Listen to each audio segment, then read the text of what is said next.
तो हम अपना टॉपिक स्टार्ट करते हैं। कल हमने जो लास्ट लेक्चर हमारा था उसमें हमने देखा था कि प्राइस ब्रेक वाली प्रॉब्लम आती है या डिस्काउंट अगर आपका सप्लायर आपको देता है तो उसका आप किस तरीके से यूज कर सकते हैं। थोड़े से कुछ न्यूमेरिकल आज फिर हम एक बार देखते हैं। मैं सोच रहा हूँ कि इसकी जो प्रोसेस है वो आप लोगों को लिखवा दो क्लियरली, ताकि जब भी इस टाइप से कोई क्वेश्चन आएगा तो आप उसको किस तरीके से सॉल्व करने की अप्रोच रखेंगे। तो अभी जो हम स्टार्ट कर रहे हैं method for solving the EOQ problem with one price break. इसमें एक ही प्राइस ब्रेक आपको दिया होगा, एक ही प्राइस ब्रेक दिया होगा। तो अगर उसकी कंडीशन आप जब बनाते हैं तो कंडीशन आपको कुछ इस टाइप से बनती हुई दिखेगी। यहाँ पे सबसे पहले आपको रहेगा रेंज ऑफ द क्वांटिटी। मान लो आपका क्वांटिटी रेंज है 0 से लेके B1 तक का, 0 से लेके B1 तक का। तब इस केस में आपका यूनिट कॉस्ट मान लो लग रहा है आपका C1 या CU1 लिख लो, unit cost CU1। Second case है जब आपका जो क्वांटिटी रेंज है वो क्वांटिटी रेंज होगी B1 से लेके B2 तक की, और उस क्वांटिटी रेंज में आपका जो कॉस्ट दिया है क्वेश्चन में मान लो वो दिया है CU2। तो जब इस टाइप का क्वेश्चन आता है तो सबसे पहले आपको क्या करना रहता है कि आपको इकोनॉमिक ऑर्डर क्वांटिटी पता करना रहेगी किस वाली रेंज के लिए, जिसमें आपका कॉस्ट जो है वो लोएस्ट है। तो लोएस्ट कॉस्ट है इसका मतलब कि जिस केस में आपको डिस्काउंट ज्यादा दिया जा रहा है वो चीज आपको चेक करना पड़ेगी। ऑब्वियसली इस केस में डिस्काउंट कहाँ पर आपको ज्यादा दिया जाएगा, सेकंड वाला जो केस होता है उसमें डिस्काउंट आपको दिया जाएगा। तो आपको सबसे पहले किसका ईओपी चेक करना है, सेकंड वाली जो रेंज दी हुई है। तो सेकंड कंडीशन के लिए आप क्या निकालेंगे, ईओक्यू। मान लो उसका ये जो ईओक्यू की वैल्यू आई उसको मैंने नाम दिया Q2। वो वैल्यू जो आ रही है उसको नाम दिया मैंने Q2। अगर इस Q2 की वैल्यू ग्रेटर देन आ जाती है B1, Q2 की वैल्यू ग्रेटर देन आ जाती है B1। B1 मतलब क्या है, फर्स्ट रेंज में जो हाईएस्ट क्वांटिटी आप परचेस कर सकते हो। तो Q2 इज ग्रेटर देन कितना आ जाए, B1 आ जाए। तब आपकी क्या सिचुएशन है, इस केस में आपकी जो ऑप्टिमम क्वांटिटी होती है, आपकी जो ऑप्टिमम क्वांटिटी होगी जो आप ऑर्डर देंगे वो ऑप्टिमम क्वांटिटी आपकी Q2 ही होगी, वो ऑप्टिमम क्वांटिटी Q2 ही होगी। लेकिन इसका एक और अपोजिट केस भी हो सकता है। अपोजिट केस क्या हो सकता है कि जो आपने Q2 कैलकुलेट किया वो फर्स्ट वाली रेंज से भी कम आ जाए, मतलब लेस देन B1 हो जाए। अगर ये लेस देन B1 होगा तो फिर इस केस में हम क्या करेंगे, और इस केस में फिर हमको निकालना पड़ेगा total cost, total cost of inventory. Total cost of inventory अगर आप देखते हैं, सॉरी, अगर Q2 लेस देन B1 आता है तो आपको जो ऑर्डर क्वांटिटी देना है वो Q1 के इक्वल ही देना है। ऑर्डर क्वांटिटी जो देना है वो Q1 के इक्वल ही देना है। और दूसरा केस ये हो जाएगा कि अगर इस केस में भी आपको समझ नहीं आता है तब आप क्या करेंगे, टोटल कॉस्ट देखेंगे, और टोटल कॉस्ट जिसका मिनिमाइज होगा वो हम ऑर्डर करेंगे। तो मैं इसके स्टेप बाय स्टेप आपको प्रोसेस लिखा रहा हूँ, आप लिखते जाइए। अगर प्रोसेस ध्यान रखेंगे तो इस टाइप का कोई भी क्वेश्चन हो, कितना भी टफ क्वेश्चन हो, कभी हमारा गलत नहीं जाएगा। तो लिखते हैं, इसकी फर्स्ट स्टेप लिखिए। फर्स्ट स्टेप में लिखिए आप calculate the EOQ based on lowest price. Calculate EOQ, इसको मैं नाम दूंगा Q2 बेस्ड ऑन, या इसको EOQ नाम, EOQ2 नाम दे दो। Calculate EOQ2 based on minimum unit cost, based on minimum unit cost. पहले स्टेप में आप क्या करेंगे, EOQ2 की वैल्यू निकालेंगे based on minimum unit cost. अब ये मिनिमम यूनिट कॉस्ट कहाँ पे मिलता है, जहाँ पर कि आपका जो डिस्काउंट होता है वो हाईएस्ट होता है, और for higher discount is highest. ठीक है। सेकंड चीज जो आपको इसमें फाइंड आउट करना रहेगी कि इसको आपको कंपेयर करना है, इसी के साथ लिख लीजिए and compare it real line condition ठीक है with quantity Q1 with quantity delta C by delta Q1, तो जो Q1 क्वांटिटी है उसके साथ हम कंपेयर करेंगे EOQ2 की जो वैल्यू आती है, ठीक है। अब क्या होगा, इफ सेकंड केस क्या है, if EOQ2 b square of c is greater than B1 is greater than B1, यहाँ पर जो then आएगा तो डेल्टा सी बाय dx ना क्या आएगा, डेल्टा order quantity आएगा, order C by delta quantity, जो क्वांटिटी आप ऑर्डर देने जा रहे हैं Q0, उस ऑर्डर क्वांटिटी की वैल्यू Q2 के इक्वल ही होगी, Q2 के इक्वल ही होगी, ठीक है। थर्ड है इसमें कि अगर इफ EOQ2 जो आपने कैलकुलेट किया है, EOQ2 is less than B1, अगर ये B1 से कम आ जाता, B1 कौन सा, फर्स्ट वाली जो रेंज है उसकी हाईएस्ट क्वांटिटी हमारी B1 है, अगर उससे कम आ जाता है देन क्या करना पड़ेगा, then compare the total inventory cost, then compare the total inventory cost, inventory cost based on, किस चीज पे बेस लेंगे हम इसका, based on फर्स्ट हम चेक करेंगे EOQ जब Q1 क्वांटिटी ले, या जो EOQ हमने फर्स्ट क्वांटिटी के लिए लिया था उसके लिए चेक करेंगे, सेकंड हम जो EOQ B1 क्वांटिटी के लिए आ रहा है उसके लिए चेक करेंगे, या सीधे सीधे आप बात बोले तो Q1 क्वांटिटी और B1 के लिए हम टोटल कॉस्ट की जो वैल्यू है उसको चेक करेंगे।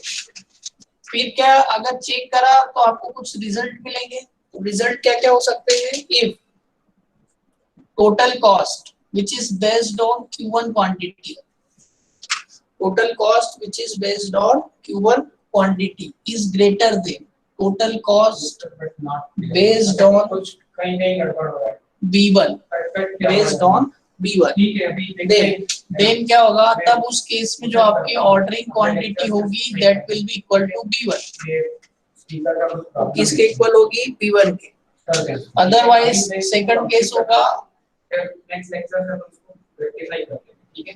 आपकी ऑर्डरिंग क्वांटिटी जो होगी वो Q1 के इक्वल होगी। कुछ नहीं है, अब ये प्रोसेस आप एक बार राइट डाउन कर लीजिए जल्दी से, हम कुछ न्यूमेरिकल देखेंगे तो ये जो प्रोसेस हमने जो भी कुछ लिखी है वो आपको काफी अच्छे से क्लियर हो जाएगी।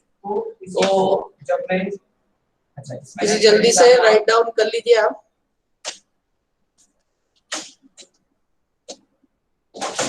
आई थिंक आपने लिख लिया होगा अगर आप पेन कॉपी लेके बैठे हैं तो, ठीक है। तो नेक्स्ट आगे कंटिन्यू करें। Application of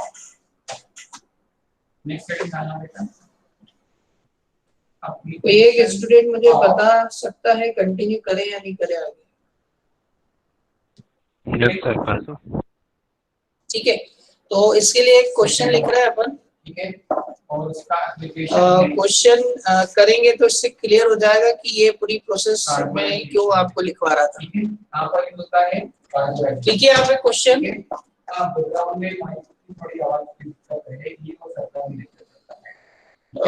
find the optimum order quantity, find the optimum order quantity, find the optimum order quantity CS minus CG for which error function of the price breaks are x divided for by which 2 the price breaks are square root of dt, for which the price breaks are तो ये formula as follows, for which the price breaks are as follows, जिसके लिए price break की condition हमें कुछ ऐसी दी हुई है।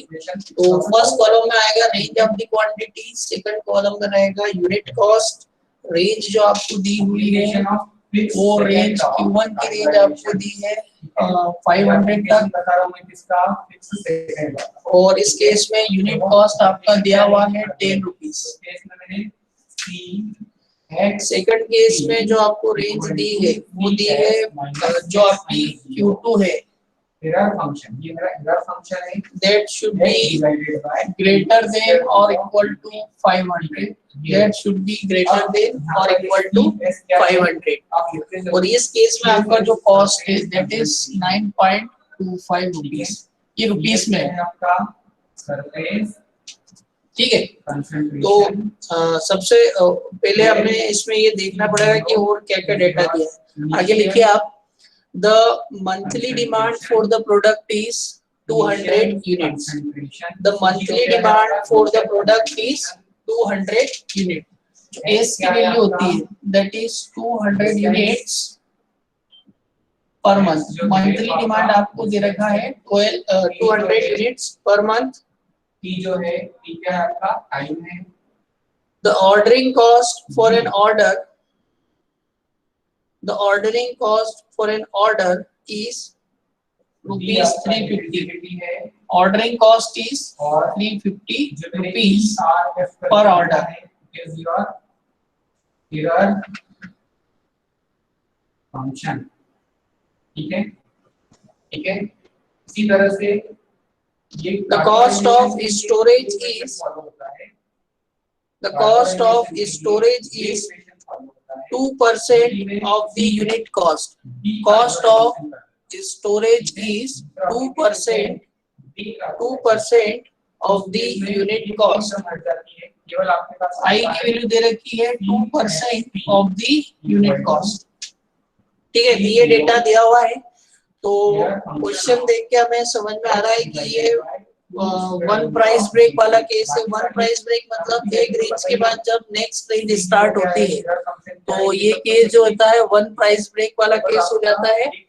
और अगर वन प्राइस ब्रेक वाला केस है तब उस केस में आपको क्या करना पड़ेगा, सबसे पहले आपको जो लोवेस्ट प्राइस रेट है, लोवेस्ट यूनिट कॉस्ट है, उस बेसिस पे आपको EOQ की वैल्यू चेक करना पड़ेगी, ठीक है। EOQ की वैल्यू चेक करना पड़ेगी। तो सबसे पहले आप क्या कीजिए, लोवेस्ट कॉस्ट के लिए EOQ की वैल्यू चेक कीजिए। तो इसको मैं नाम देता हूँ EOQ2 या आप जो भी नाम देना चाहे वो दे सकते हैं। उसकी वैल्यू रहेगी 2 COS अपॉन CUI, तो √2 CO की वैल्यू ली हमने 350, S वैल्यू जो हम ले रहे हैं दैट इज 200 अपॉन CUI। आप यहाँ पे यूनिट कॉस्ट कितना ले रहे हैं, सेकंड केस के लिए 9.25 और इसका कितना परसेंट लेना है हमें 20%, तो 20% विल बी इक्वल टू 0.20। इसको सॉल्व कीजिए, कितना आ रहा है ये, और चैट बॉक्स में लिखिए 2% है, 20% है, ठीक है। तो 1 मिनट, अब आपके जो भी क्वेश्चन हैं पुट कर दें और आपके अटेंडेंस भी पुट कर दें।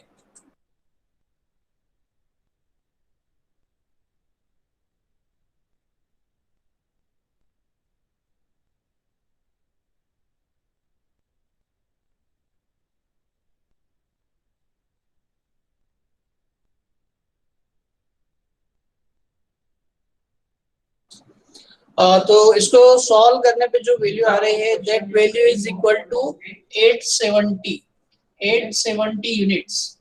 तो इसका आंसर आ रहा है 870 यूनिट्स।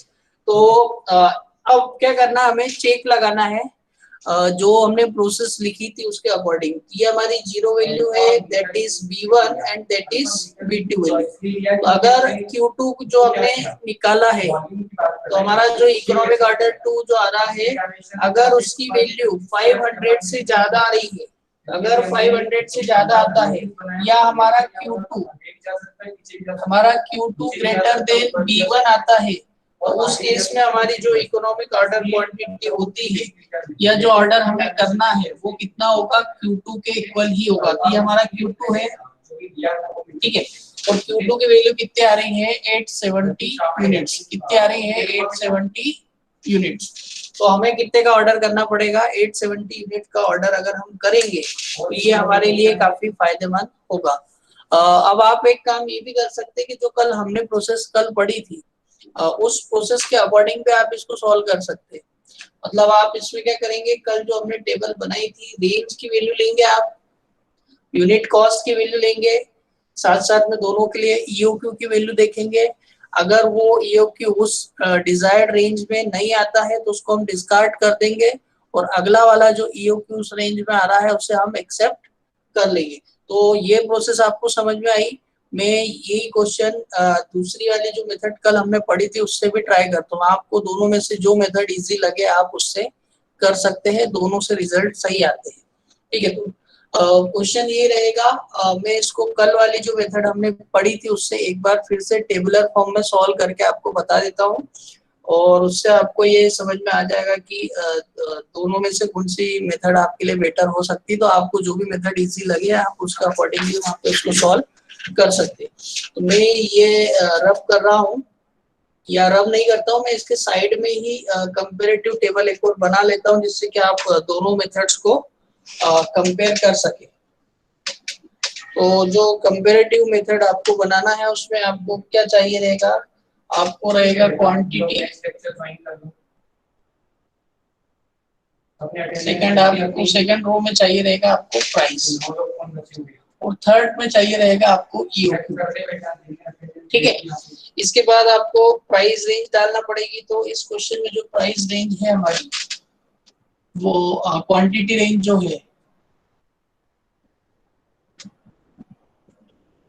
क्वांटिटी रेंज हमें दी है 0 to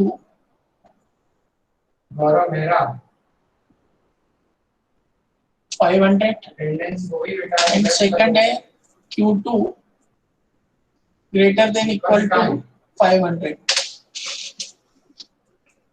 ठीक है। तो इस टाइप से रेंज आपको दी है। इनकी प्राइस भी लिख लीजिए आप, 10 एंड 9.25। ईओक्यू निकालना है दोनों केस में, तो 10 रुपीज रख के जब ईओक्यू हम निकाल रहे हैं तो वैल्यू कितनी आ रही है, √2।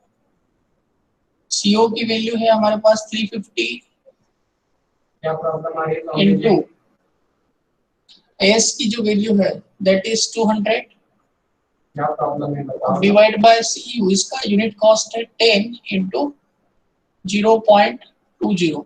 अब ये मुझे बताइए इसका ईओक्यू की वैल्यू कितनी आ रही है, चैट बॉक्स में लिख के बताइए। इसके कैलकुलेशन मेरे पास नहीं है तो आप इसको जल्दी से सॉल्व कीजिए और बताइए कितना आ रहा है। सिमिलरली सेम फॉर्मूला लगा के हमने वैल्यू निकाली है इसके लिए, सेकंड वाला केस के लिए जिसमें आपको यूनिट कॉस्ट 9.25 दिया था, तो वो वैल्यू हम ऑलरेडी कैलकुलेट कर चुके हैं। तो उसको मैं यहाँ लिख देता हूँ सीधे 870, ठीक है। अब बताइए इसमें ये वैल्यू कितनी आ रही है सॉल्व करने पे।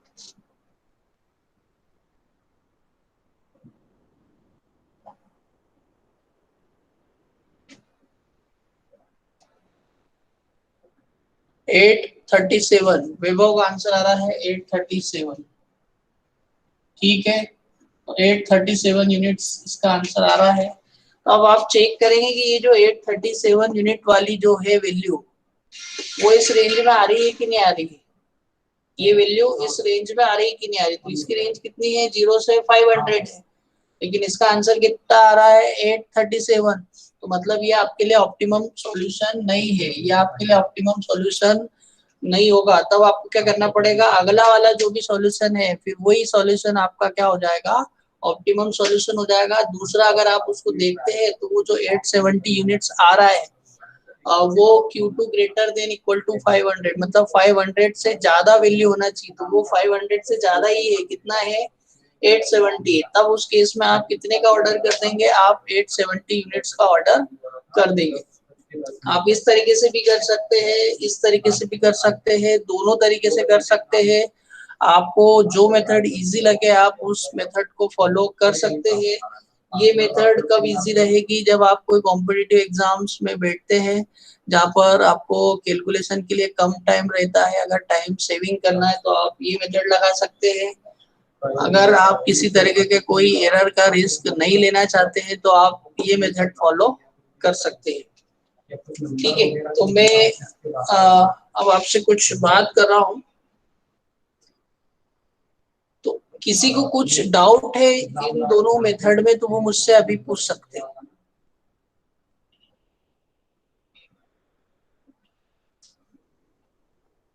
ओके, किसी को कोई डाउट नहीं है? सर यहाँ पे पर मंथ बेसिस पे था, पर ईयर पे कर सकते हैं क्या? पर मंथ, अब देखो जब आप इसको पर ईयर बेसिस पे करेंगे ना तो आपको क्या करना पड़ेगा, इसको 12 से मल्टीप्लाई करना पड़ेगा। ठीक है, सिमिलरली जो आपको इन्वेंट्री कैरिंग दिया है वो पर मंथ बेसिस पे दिया है तो उसको भी आपको काय से मल्टीप्लाई करना पड़ेगा, 12 से। तो जब दोनों को अपन 12 से मल्टीप्लाई करेंगे तो क्या हो जाएंगे, कैंसल आउट हो जाएंगे। तो फिर हमें ये क्वेश्चन में ध्यान से देखना है कि जो इन्वेंट्री कैरिंग है वो पर ईयर बेसिस पे दिया है या पर मंथ बेसिस पे। अगर पर मंथ बेसिस पे दिया है तो आप डायरेक्ट फॉर्मूला यूज कर सकते हैं, लेकिन अगर पर ईयर बेसिस पे दिया है तो इसको मंथ में कन्वर्ट कर लो या फिर जो टोटल ऑर्डर क्वांटिटी है उसको मंथ में कन्वर्ट कर लो। तो इस क्वेश्चन में क्या था कि दोनों ही पर मंथ बेसिस पे था, इसलिए हमने डायरेक्ट फॉर्मूला यहाँ पे यूज कर लिया। पहली वाली मेथड में जो तरीका रहता है उसके अकॉर्डिंग हम क्या देखते हैं कि जो लोवेस्ट प्राइस रेंज दिया हुआ हमें कितना दिया है 9.25, उस लोवेस्ट वाले के लिए हम ईओक्यू कैलकुलेट करके देख लेते हैं। और वो ईओक्यू अगर जो आपका फर्स्ट वाला जो क्वांटिटी रेंज है जिसको हमने मेथड में B1 का नाम दिया था, तो अगर उस B1 से ज्यादा आ जाता है, यहाँ पे कितना है 500, इस 500 से ज्यादा आ जाता है इस Q2 की वैल्यू या EOQ2 की वैल्यू, तो जो वैल्यू आ रही है वही हमारा आंसर होता है, वही हमारे लिए ऑप्टिमम क्वांटिटी होती है। इस वाली मेथड से हमने देखा कि आप दोनों के लिए EOQ सेपरेटली चेक कर लो, और अगर जिस क्वांटिटी का EOQ उस रेंज में नहीं आता है, अगर उस क्वांटिटी का EOQ उस रेंज में नहीं आता है तो फिर वो आपके लिए ऑप्टिमम सॉल्यूशन नहीं होगा। नेक्स्ट जो रिमेनिंग बचा है फिर वही आपके लिए क्या हो जाएगा, ऑप्टिमम सॉल्यूशन हो जाएगा। तो दोनों तरीके से आप कर सकते हैं, ये मेथड भी सही है, लेकिन इसका पूरा प्रोसेस आपको याद रखना पड़ेगा। इस प्रोसेस के लिए आपको सीधे सीधे 2 बार EOQ कैलकुलेशन करना पड़ेगा। तो अगर आप कैलकुलेशन फास्ट कर सकते हैं, जल्दी कर सकते हैं, तो आप इस मेथड को फॉलो करें, अदरवाइज इस मेथड से भी आप काम चला सकते हैं। ठीक है, तो एक क्वेश्चन हम और देखते हैं ताकि आपको ये मेथड जो भी आज हम पढ़ रहे हैं पूरी तरीके से क्लियर हो जाए। एक क्वेश्चन में और लिखा रहा हूँ, इसे लिखिएगा आप ध्यान से।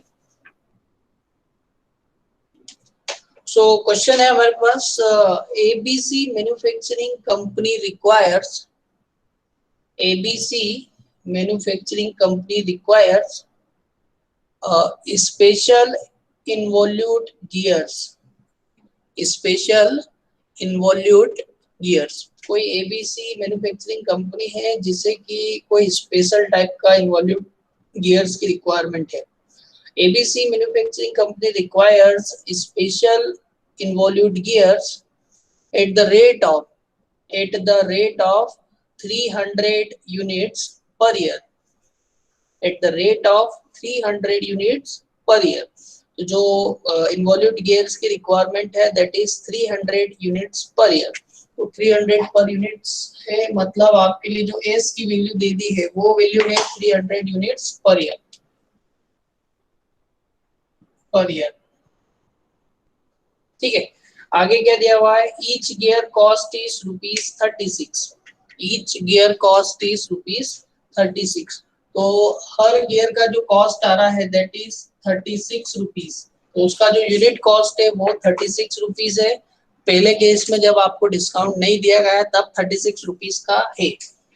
The procurement cost and the inventory carrying cost are, the procurement cost means ordering cost, the procurement cost and the inventory carrying cost are estimated as ₹30 and 20% respectively। ₹30 and and 20% respectively. अब इसमें 20% respectively बोला है तो आपको इसको yearly basis पर ही मानना पड़ेगा, ठीक है। तो आगे लिखिए इसमें, if the supplier offers a discount of 2 rupees per year, if the supplier offers a discount of 2 rupees per year on an order of 200 rupees or above, on an order of 200 quantity, on an order of 200 quantity or above, 200 unit अगर आप order दे रहे हैं या उससे ज्यादा दे रहे हैं तो कितने रुपए का डिस्काउंट दे रहा है? वो 2 रुपए का डिस्काउंट, 2 rupees डिस्काउंट दे रहा है आपको पर ईयर पे। So will it be advisable to purchase the higher quantity? Will it be advisable to purchase higher quantity? तो हायर क्वांटिटी खरीदना हमारे लिए लाभदायक होगा, ये हमें देखना है, ठीक है। तो जो वैल्यू दे रखी है हमने लिख ली है, और पहले जो हमारी फर्स्ट वाली मेथड है उससे ही हम कर रहे हैं इस क्वेश्चन को, और देखते हैं वो मेथड जो हमने लिखी है वो यहाँ पर एप्लीकेबल हो रही है या नहीं। तो सबसे पहले आपको क्या करना पड़ेगा, ईओक्यू निकालना पड़ेगा based on discount. EOQ based on discount आप निकालेंगे, उसको नाम देंगे Q2। तो जब आप Q2 कैलकुलेट करेंगे और उसका ईओक्यू चेक करते हैं तो उस केस में आपको यूनिट कॉस्ट दिया है सेकंड वाले केस के लिए, तो मैं ऐसा लिख दूं, सेकंड केस में आपको, फर्स्ट केस में आपको यूनिट कॉस्ट दिया है 36 रुपीज, सेकंड केस के लिए जो यूनिट कॉस्ट दिया है उसमें 2 रुपीज का डिस्काउंट है, मतलब उसकी वैल्यू हो जाएगी 34। और ऑर्डरिंग क्वांटिटी जो उन्होंने बताई है वो बोला है कि अगर 200 तक का आप ऑर्डर करेंगे या उससे कम का ऑर्डर करेंगे तो 36 रुपीज है, और अगर 200 से ज्यादा, यहाँ पर less than equal to sign हटा लीजिए आप, लेस देन साइन रहेगा, और अगर 200 से ज्यादा का ऑर्डर करते हैं आप, 200 से ज्यादा का ऑर्डर करेंगे तब आपका जो कॉस्ट रहेगा that will be 34 rupees. Q2 calculate कीजिए based on lower cost, lower cost पे बेस्ड आपने Q2 कैलकुलेट किया है, वैल्यू आएगी 2 COS अपॉन CUI, ठीक है। और इसको और अगर सॉल्व करते हैं, वैल्यू पुट करते हैं तो वैल्यू आएगी 2 इंटू CO, आपका कॉस्ट है ऑर्डरिंग कॉस्ट 30 रुपीज, क्वांटिटी है 300, CUI जो कॉस्ट लेंगे इस केस में कितना है 34 रुपीज, और उसका कैरिंग कॉस्ट कितना रहेगा 20%, मतलब 0.20। कैलकुलेट कीजिए कितना आ रहा है ये। विभव का आंसर आ रहा है 52, हाँ समथिंग 51 पॉइंट समथिंग कुछ आएगा, 50 उसको 51 पॉइंट कितना आ रहा है एग्जैक्ट बताइए। अगर 51.5 से कम है तो फिर हमें इसको 51 लेना पड़ेगा, है ना। तो 51 कंसिडर कर रहा हूँ इसको मैं, क्योंकि इस केस में वैल्यू हमें एक्यूरेट चाहिए रहती है। तो अगर वो 51.5 से कम आती है तो हम उसको 51 कंसिडर करेंगे, तो मैं इसको 51 ले लेता हूँ, ठीक है। अब ये चेक कीजिए कि जो ये 51 है वो इस Q2 से ज्यादा है कि कम है, वो इस B1 से ज्यादा है या कम है। तो हम यहाँ चेक करते हैं, तो मेरा जो Q2 आ रहा है वो मेरी क्वांटिटी B1 जो है उससे कम आ रहा है। अगर Q2 की बात करें मींस 51 जो मैंने निकाली है अभी यूनिट्स, वो मेरी B1 200 जो यूनिट्स है उससे लेस हो रहा है, उससे लेस देन है, ठीक है। तो अब इस केस में फिर क्या करना पड़ता है हमको, फिर इस केस में हमको टोटल कॉस्ट पता करना पड़ता है। इस केस में फिर हमें क्या करना पड़ेगा, टोटल कॉस्ट फाइंड आउट करना पड़ेगा। तो टोटल कॉस्ट किस किस बेसिस पे फाइंड करेंगे, एक टोटल कॉस्ट हम निकालेंगे जब Q1 क्वांटिटी को बेस मानेंगे, फिर टोटल कॉस्ट निकालेंगे हम जब हम B1 क्वांटिटी को बेस मानेंगे, ठीक है। तो निकालिए इस पे कितना आ रहा है।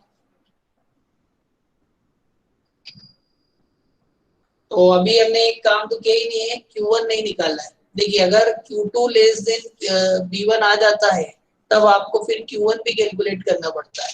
Q1 कैलकुलेट करने के लिए फिर कौन से डेटा लेंगे? Q1 कैलकुलेट करने के लिए आपको डेटा लेना पड़ेंगे ऊपर वाले, जो कि जिसमें आपको डिस्काउंट नहीं दिया गया है। तो क्या होगी वैल्यू 2, सेम है CO, तो CO की मैं डायरेक्ट वैल्यू लिख रहा हूँ 30 और डिमांड है 300, यूनिट कॉस्ट इस केस में है 36 इंटू 0.20। Q1 निकालिए कितना आ रहा है? हाँ, Q1 की वैल्यू आ रही है 50। Q1 value is 50 units. ठीक है, तो अब आप समझ गए अब क्या करना है आपको। एक बार टोटल कॉस्ट निकालना है 50 यूनिट को बेस मान के, एक बार टोटल कॉस्ट निकालना है B1 यूनिट को बेस मान के। B1 यूनिट मींस 200 यूनिट्स जो दे रखा है उसको बेस मान के करेंगे। और ये जो आपने इसके ऊपर वाला जो आपका केस था अब वो रिजेक्ट हो गया है। तो आपको ये चेक करना है कि आप कितने का ऑर्डर कर रहे हैं, 50 यूनिट का आप ऑर्डर देंगे या B1 यूनिट का आप ऑर्डर देंगे। B1 यूनिट यहाँ कितनी हो जाएगी 200। अब आपको ये चेक करना है कि मैं 50 यूनिट का ऑर्डर करूं या फिर 200 यूनिट का ऑर्डर करूं, जिससे कि मेरा टोटल कॉस्ट मिनिमाइज किया जा सके। ठीक है, तो इसको करते हैं आगे। और तो सबसे पहले आप निकालिए total cost based on Q1, total cost based on Q1 को बेस मान के। ठीक है, तो टोटल कॉस्ट निकालने के लिए हमको तीन चीजें चाहिए होती है, मटेरियल कॉस्ट, फिर ऑर्डरिंग कॉस्ट और फिर इन्वेंट्री कैरिंग कॉस्ट। ठीक है, मटेरियल कॉस्ट क्या होता है? जो भी आपकी डिमांड होती है साल भर की, जितना आप उसमें पर यूनिट परचेसिंग का जितना कॉस्ट लग रहा है, CU into S। Ordering cost आपका रहता है total demand by order quantity. यहाँ ऑर्डर क्वांटिटी कितनी दे रहे हैं आप? Q1, तो S by Q1 into ordering cost. Inventory carrying cost लिया जाता है ऑर्डर क्वांटिटी के एवरेज पे, means Q1 by 2 into CUI। रखिए सारी वैल्यू दे रखी है। एस की वैल्यू है 300, यूनिट कॉस्ट जो दिया है, तो जब Q1 क्वांटिटी आप ले रहे हैं तो उस कंडीशन में आपका यूनिट कॉस्ट है 36 रुपीज इंटू 36 प्लस आपकी जो ऑर्डर आ रहा है, ऑर्डरिंग कॉस्ट है वो कितना दिया है क्वेश्चन में 30, और ऑर्डर कितने का करना है आपको 300। और अभी आप जो ऑर्डर का बेस मान रहे हैं वो कितना है? Q1 unit. तो Q1 यूनिट कितनी आई है आपकी? 50 divide by 50 into 30 plus 50 upon 2 into CUI है 36 इंटू 0.2। सॉल्व कीजिए कितना आ रहा है ये? 11160। ठीक है, 11160 वैल्यू है इसकी, 11160 रुपीज। वैसे ही आपको क्या करना है, टोटल कॉस्ट फाइंड आउट करना है। जब बेस किसको मानेंगे आप? B1 यूनिट को। तो B1 यूनिट कितनी है हमारी? 200। तो यहाँ पर बेस यूनिट हमें कितनी लेना है? 200 लेना है। तो क्या लिखूंगा मैं? 300 इंटू 36। ये तो चेंज हुआ ही नहीं क्योंकि इसमें भी आपको 36 रुपीज ही लग रहा है यूनिट कॉस्ट। फिर क्या लिखेंगे? आपको 300 यूनिट का ऑर्डर देना है, बेस यूनिट आपकी है 200 इंटू 30 प्लस आप 200 यूनिट्स का ऑर्डर दे रहे हैं डिवाइड बाय 2 इंटू 36 इंटू 0.20। इसको कैलकुलेट करें कितना आ रहा है? इसको कैलकुलेट कीजिए।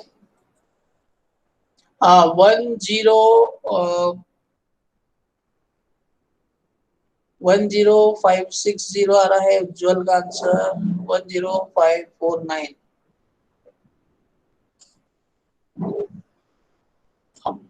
और भी कोई एक दो स्टूडेंट और कैलकुलेट कीजिए इसको कितना आ रहा है।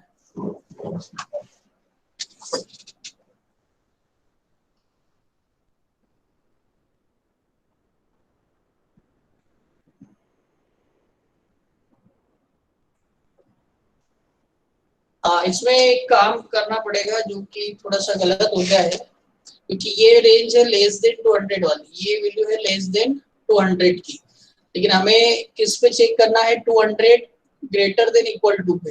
तो 200 ग्रेटर देन इक्वल टू में ये जो कॉस्ट है that will be equal to 34, यहाँ पे 34 आएगा, ये भी 34 होगा और ये भी 34 होगा। क्यों? क्योंकि आप तो चेक कर रहे हैं 200 के लिए, और जो फर्स्ट वाली रेंज है दैट इज लेस देन 200, मतलब 199 यूनिट तक की रेंज है वो।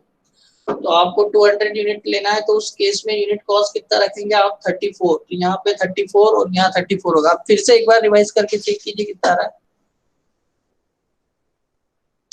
मयूर का आंसर आया है 10925, आई थिंक ये सही है ना, 10925। मैंने यहाँ गलती की थी क्योंकि मैंने उसे रीड नहीं किया था प्रॉपर्ली, तो 34 रखना पड़ेगा। ठीक है, तो आपके पास दोनों कॉस्ट के आंसर आ गए हैं। अब आपको क्या करना है, चेक करना है, ये चेक करना है कि टोटल कॉस्ट किस केस में मिनिमम है। तो सेकंड वाला जो केस है इसमें हमारा जो टोटल कॉस्ट है वो मिनिमम है, वो आ रहा है 10925, और पिछले वाले केस में ये आ रहा था 11160।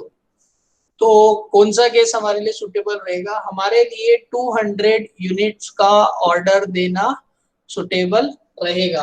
तो मेरी जो ऑप्टिमम और ऑर्डर क्वांटिटी होगी दैट विल बी 200 यूनिट्स, वो होंगी 200 यूनिट्स।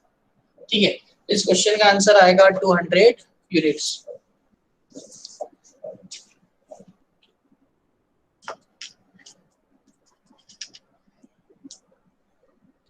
किसी को डाउट है? किसी को डाउट है इस क्वेश्चन में किसी भी तरीके का, पूछ सकता है। क्वेश्चन में हमने जो देखा, सबसे पहले इसमें क्या करा हमने, देखा कि वन प्राइस ब्रेक वाला क्वेश्चन है ये, तो हमने वन प्राइस ब्रेक के क्वेश्चन के अकॉर्डिंग जो सेकंड वाले वैल्यू दे रखी थी, quantity should be greater than और इक्वल टू 200, उसके लिए जो कॉस्ट उन्होंने दिया है 34 रुपीज। उस कॉस्ट के लिए हमने सबसे पहले क्या करा कि ईओक्यू फाइंड आउट कर लिया, और वो ईओक्यू की वैल्यू आ रही थी 51। इसको हमने फिर चेक करा कि ये 51 वाला इस रेंज में है या नहीं। तो 51 वाला अपनी खुद की रेंज में भी नहीं है, और जो दूसरा वाला है उस रेंज में आ रहा है, लेकिन वहां पे जो क्वांटिटी B1 लेते हैं हम, तो वो B1 क्वांटिटी जो है 200 उससे कम आ रहा है। तो अगर ये Q2 की वैल्यू B1 से कम आती है तब हमें फिर टोटल कॉस्ट निकालना पड़ता है। Total cost based on first EOQ, मतलब जब यूनिट कॉस्ट 36 रुपीज रखेंगे उस बेसिस पे हम ईओक्यू चेक करेंगे, और टोटल कॉस्ट हमें निकालना रहेगा B1 बेसिस पे। B1 बेसिस कितना है यहाँ पर, 200 यूनिट्स का है, 200 एग्जैक्टली 200 लेना है, इसलिए हम लेंगे 200 greater than equal to Q2, 200 less than equal to Q2 वाला केस। ठीक है, फिर इसमें हमने टोटल कॉस्ट दोनों कंडीशंस के लिए चेक करा। जब मैंने Q1 की वैल्यू जो है वो वैल्यू लेके करा, तो उस केस में मुझे Q1 कैलकुलेट करना था कि Q1 कितना आ रहा है। तो Q1 को मैंने ईओक्यू के फॉर्मूले में वैल्यू रखी और Q1 फाइंड आउट किया, वो वैल्यू आ रही है 50। तो अब मुझे 50 के लिए और 200 के लिए चेक करना है कि किस केस में जो ईओक्यू है वो मिनिमम है। तो जिस भी केस में ईओक्यू मिनिमम होगा, जिस भी केस में टोटल कॉस्ट मिनिमम होगा, वो हमारे लिए ऑर्डर क्वांटिटी बन जाएगी। तो मैंने दोनों बेसिस पे जब हमने चेक करके देखा, तो जो सेकंड वाला केस है जिसमें हम ऑर्डर क्वांटिटी 200 दे रहे हैं, उस केस में टोटल कॉस्ट जो है वो भी मिनिमाइज हो रहा है, इसलिए ये हमारा आंसर होगा। ठीक है, एक क्वेश्चन हम और देखते हैं ताकि इसके जो सारे कॉन्सेप्ट है वो हमारे क्लियर हो जाए। अब ये क्वेश्चन मैं करा रहा हूँ आपको फिर से मल्टीपल प्राइस ब्रेक का। तो मल्टीपल प्राइस ब्रेक में भी सेम प्रिंसिपल हम फॉलो करेंगे, जहां पर हम सबसे लास्ट वाली रेंज, अभी वन प्राइस ब्रेक में हम क्या कर रहे थे कि जो लास्ट वाला वैल्यू होता था उसके लिए चेक करते थे। सिमिलरली हम इसमें भी किसके लिए चेक करेंगे, जो सबसे लास्ट में वैल्यू दी होगी उसके लिए चेक करेंगे। ठीक है, और फिर इसको सॉल्व करेंगे। तो क्वेश्चन लिख लीजिए आप, एक और लास्ट क्वेश्चन आज का। Find the optimum order quantity for a product, find the optimum order quantity for a product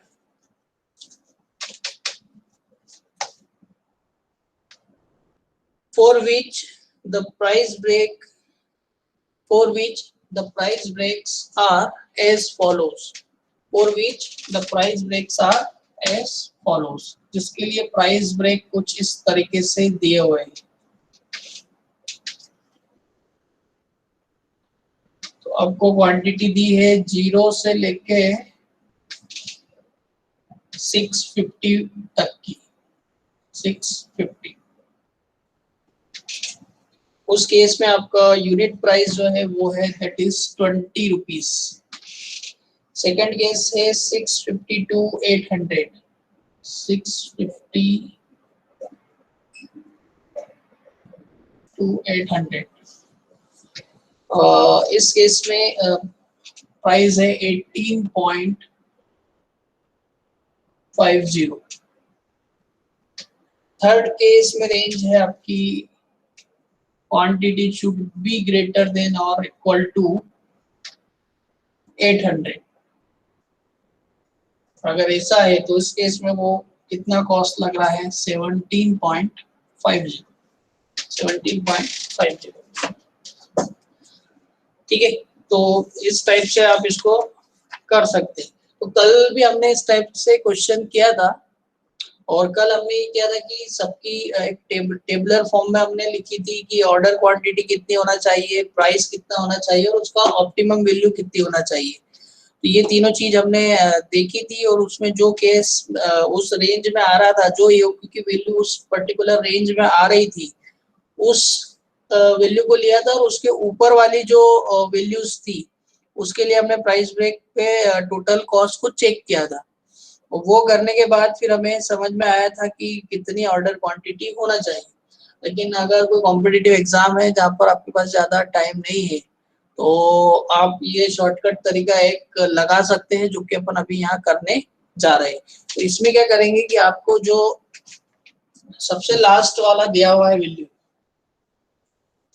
सबसे लास्ट वाली वैल्यू दी, दैट मीन्स सबसे कम आपको कॉस्ट जिसमें दिया हुआ है उस कॉस्ट के लिए आप इसको चेक करेंगे. आगे के डेटा अपन पहले लिख लेते हैं जल्दी से. The monthly demand for the product is 300 units. The monthly demand for the product is 300 units per month. ठीक है, and the ordering cost is 400 rupees. Ordering cost is 400 rupees per order. And the inventory carrying cost is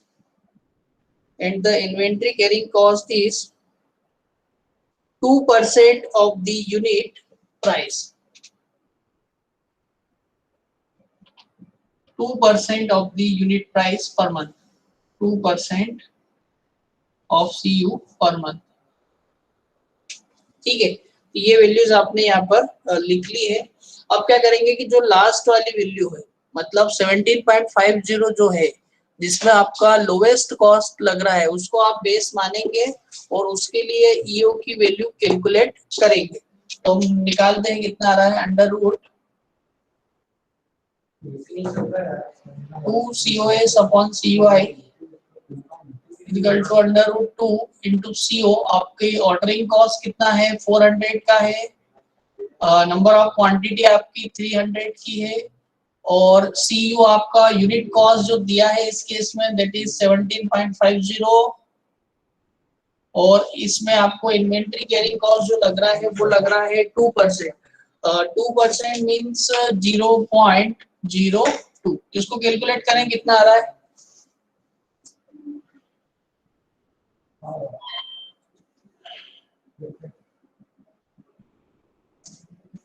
submit करो दादा.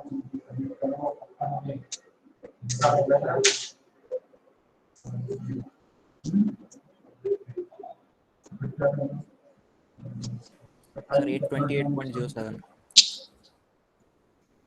ये हमने यहाँ पे Q3 value calculate कर ली. कितना आ रहा है कोई बताएगा. 828, ठीक है। मयूर और वैभव का आंसर आया आयाम 828, ठीक है। तो इसका आंसर हम ले रहे हैं 828 यूनिट्स, 828 यूनिट्स, ठीक है। तो अब इसको चेक करें, आप किससे चेक करेंगे? इसके जस्ट पहले वाली जो हाईएस्ट वैल्यू थी उससे आप चेक करेंगे।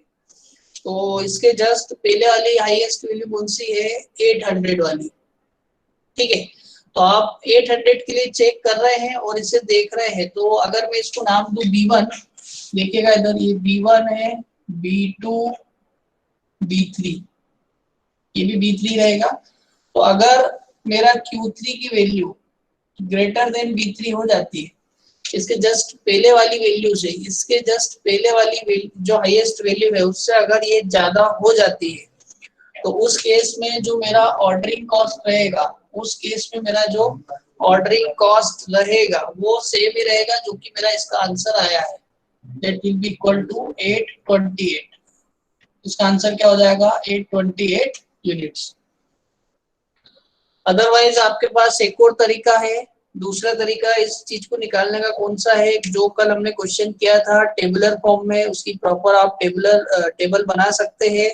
हर प्राइस रेंज के लिए आप अलग अलग इंडिविजुअल ईओक्यू की वैल्यू कैलकुलेट कर लीजिए, चेक कीजिए कि जो वैल्यू उस रेंज में नहीं आती है, अगर उस रेंज में नहीं आती तो उसको आप डिस्कार्ड कर देंगे, और जो वैल्यू उस रेंज में आती है वो वैल्यू और उसके हायर वैल्यू जो है, उससे हायर वाली जो वैल्यूज है उसके लिए आप टोटल कॉस्ट की वैल्यू कैलकुलेट कर लेंगे, और फिर उसमें देखेंगे कि टोटल कॉस्ट जिस केस में मिनिमम आता है वो आपका आंसर हो जाएगा।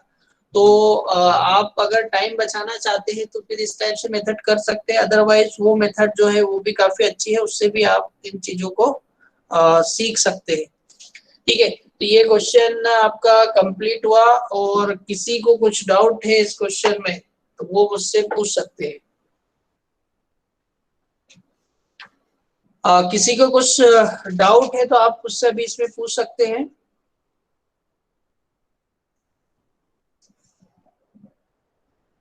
प्रोसेस फिर से मैं आपको बता देता हूँ। मल्टीपल प्राइस ब्रेक जब रहेंगे, मल्टीपल प्राइस ब्रेक के केस में आपको जो लोवेस्ट यूनिट कॉस्ट वाला केस है वो चेक करना है, और उसके लिए जो वैल्यू आ रही है, जो भी ईओक्यू की वैल्यू आ रही है, जैसे यहाँ पे हमें मिली है 828 यूनिट्स, तो इस वैल्यू को चेक करना है जस्ट इसके ऊपर वाली वैल्यू से। तो वहां वैल्यू कितनी है? 800।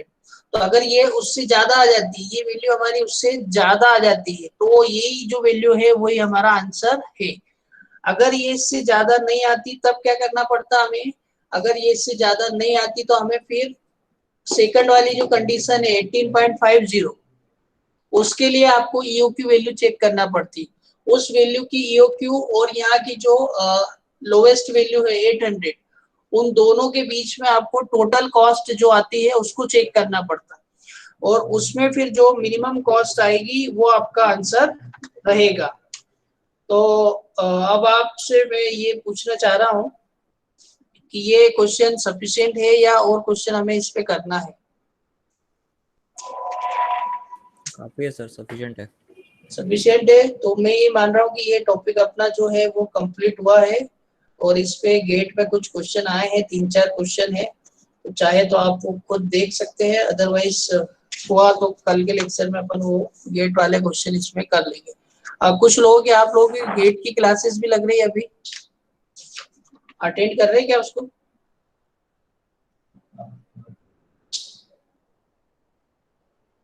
अरे मेरी आवाज आ रही कि नहीं? सर कल नहीं कर पाए थे सर, आपसे करेंगे। अच्छा, कल नहीं कर पाए थे ना। तो हालांकि Yes, गेट sir. में इन्वेंट्री वाला टॉपिक मैं नहीं पढ़ाऊंगा, आपको मैडम पढ़ाएंगी, सोनाली यादव मैडम, ठीक है। तो और भी इससे रिलेटेड जो गेट के क्वेश्चंस हैं और उसके डाउट है तो वो आप मैडम से पूछ लीजिएगा फिर। तो हालांकि मैंने सफिशिएंट करा दिए हैं कि आपको कुछ डाउट तो नहीं आएंगे, है ना। ठीक है, तो आज का लेक्चर हम फिर यहाँ एंड करते हैं।